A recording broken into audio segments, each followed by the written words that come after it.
No confronto inicial entre Jesus e Satanás, narrado em Mateus 4:1-11, Jesus demonstra sua resistência às tentações do diabo, enquanto jejuava no deserto. Satanás tenta desviá-lo do seu propósito divino, oferecendo-lhe poder e glória terrenos, em troca de sua lealdade. Jesus rejeita essas tentações, afirmando sua lealdade a Deus Pai, e resistindo às astutas artimanhas de Satanás.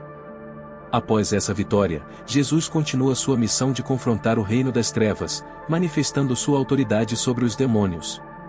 Em Mateus 8:28-34, Jesus encontra 2 endemoninhados em Gadara, e com uma simples palavra, ordena que os demônios saiam dos homens, e entrem em uma manada de porcos, nas proximidades. Esse evento demonstra o poder de Jesus sobre os espíritos malignos, expulsando-os e libertando aqueles que estavam sob sua influência. Além de confrontar os demônios, Jesus também demonstra sua autoridade sobre a doença e o pecado. Em um incidente notável registrado em Mateus 9:1-8, Jesus cura um paralítico, não apenas restaurando sua saúde física, mas também perdoando seus pecados. Esse ato evidencia o poder curativo de Jesus, e também sua capacidade de perdoar pecados, algo que apenas Deus pode fazer. Esses episódios ilustram a autoridade de Jesus sobre todas as áreas da vida humana, incluindo o mundo espiritual, a saúde física e a redenção espiritual. Ao confrontar e triunfar sobre o diabo, os demônios, a doença e o pecado, Jesus demonstra sua posição como o Filho de Deus e o Salvador da humanidade, trazendo libertação e salvação para aqueles que nele creem. Os relatos bíblicos nos apresentam a situação em que os demônios imploram a Jesus para que os expulse, permitindo-lhes entrar em uma manada de porcos. Jesus consente, e os demônios saem dos homens e entram nos porcos, que em seguida correm em direção ao penhasco, e morrem ao caírem. Os que cuidavam dos porcos fogem e contam o que aconteceu na cidade. A notícia se espalha rapidamente, e toda a cidade vai ao encontro de Jesus. Ao vê-lo, pedem que ele se retire da região. Gerasa é um território predominantemente gentílico. Embora o milagre tenha sido testemunhado, a presença de Jesus causou medo e perturbação entre os habitantes locais, levando-os a pedir sua saída da região. De acordo com as leis judaicas, em Levítico 11:7 e Deuteronômio 14:8, o porco é considerado impuro, por não ter casco fendido e não ruminar. A referência aos gadarenos se estende tanto à vila de Gadara, localizada a cerca de 8 quilômetros ao sudeste do Mar da Galileia, quanto à região ao redor, que incluía provavelmente a pequena vila de Garça, atualmente conhecida como Quersa, ou Quersei, situada na margem oriental do Mar da Galileia. Essa região é tradicionalmente considerada o local do exorcismo mencionado. Quando Jesus chega à outra margem do mar, na região dos Gerazenos, em Marcos 5:20, eles encontram um homem possuído por um espírito impuro, saindo dos túmulos. Esse homem vivia entre os túmulos e ninguém conseguia contê-lo, mesmo com tentativas anteriores. Era frequentemente acorrentado, mas conseguia romper as correntes e quebrar as algemas. Noite e dia, ele gritava e se feria com pedras. Quando avistou Jesus de longe, correu e se prostrou diante dele, clamando para não ser atormentado. Reconhecendo Jesus como o Filho do Deus Altíssimo, o espírito impuro implorou para não ser atormentado. Jesus então questionou o espírito impuro, que se identificou como legião, pois eram muitos. Imploraram para não serem expulsos daquela região. Ao avistarem uma grande manada de porcos, os demônios pediram para serem enviados para eles. Jesus consentiu, e os espíritos impuros saíram do homem e entraram nos porcos, que se precipitaram em direção ao mar e se afogaram. Os guardadores dos porcos fugiram e relataram o ocorrido na cidade e no campo. As pessoas foram verificar e testemunharam o homem anteriormente endemoniado, agora em perfeito juízo, o que as deixou com medo. Ao ouvirem o relato do que aconteceu com o homem e os porcos, muitos pediram para Jesus deixar a região. Ao partir, Jesus foi seguido por uma grande multidão, incluindo pessoas da Galileia, Decápole, Jerusalém, Judeia, e além do Jordão. O homem que fora liberto dos demônios implorou para ficar com Jesus, mas foi instruído a voltar para sua família e compartilhar o que o Senhor fez por ele. Assim, ele partiu proclamando por toda a Decápole o que Jesus havia feito, deixando todos maravilhados. grandes multidões seguiram Jesus em sua jornada. A situação era de extrema periculosidade, pois o endemoniado era tão violento, que ninguém se atrevia a passar pela região onde estavam. Ele tinha uma reputação temível entre o público. Os demônios, assim como Satanás, rapidamente perceberam o status divino de Jesus, como Filho de Deus, conforme narrado em Mateus 4, 3-6. Este título é utilizado pelos discípulos, quando desenvolvem uma compreensão mais profunda da singularidade de Jesus, como aquele que o Pai revelou ser seu amado Filho, como mencionado em Mateus 16:16, ou 14:33, ou 3:17, e 17:5. Apesar de entenderem quem Jesus era, os demônios mantinham um profundo ódio por ele. A pergunta que os demônios fazem para Jesus pode variar de acordo com o contexto. Em Marcos 1:24, essa pergunta é feita de maneira odiosa. O título Filho de Deus deve ser entendido em toda a sua riqueza, indicando que os demônios reconhecem Jesus não apenas por seu poder, mas também por sua divina natureza, como Messias, o Filho de Deus. Ao fazerem essa pergunta, os demônios também reconhecem que serão submetidos a um julgamento eterno, conforme mencionado em Judas 6.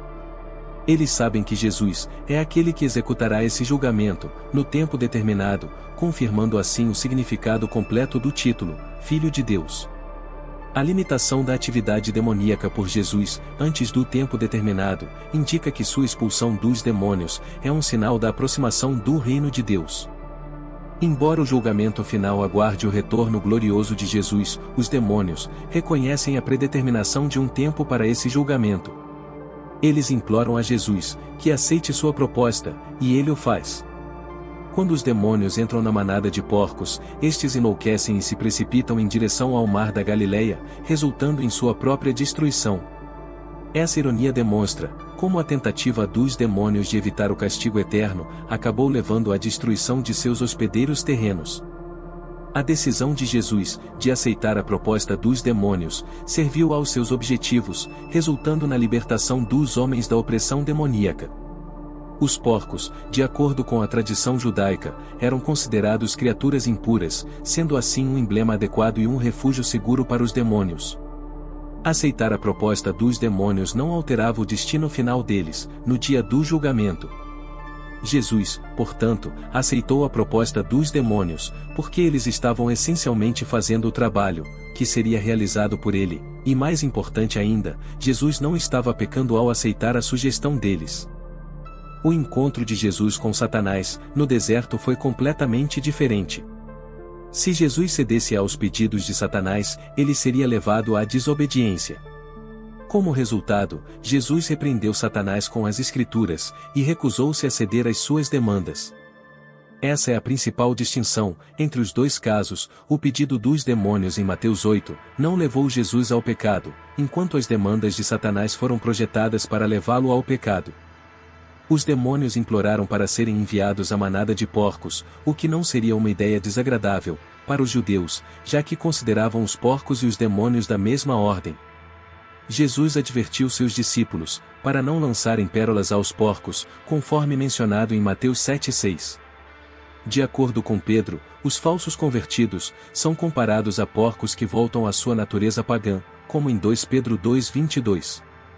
A margem leste do Mar da Galileia era uma zona gentílica, onde os porcos não eram selvagens, mas sim criados para o mercado. Portanto, seus proprietários ficariam devastados, se perdessem essa enorme manada. Estima-se serem 2.000 porcos, em Marcos 5,13.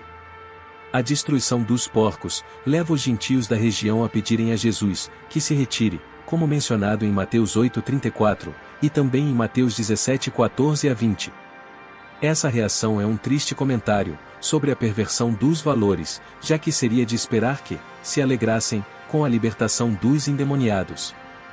No entanto, ao longo dos séculos, tem sido observado que o mundo muitas vezes recusa Jesus, porque prefere as coisas mundanas, simbolizadas pelos porcos.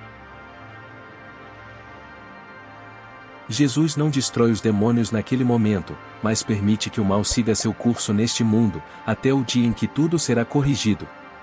O desfecho do exorcismo não é detalhado em Mateus, mas Marcos e Lucas relatam que o homem ex-endemoniado desejou se juntar a Jesus como discípulo. No entanto, Jesus o instruiu a voltar para casa e testemunhar sobre o que Deus havia feito por ele. Ao enviar o homem de volta para sua terra natal, Jesus demonstrou que ele seria um pescador de homens, entre seu próprio povo.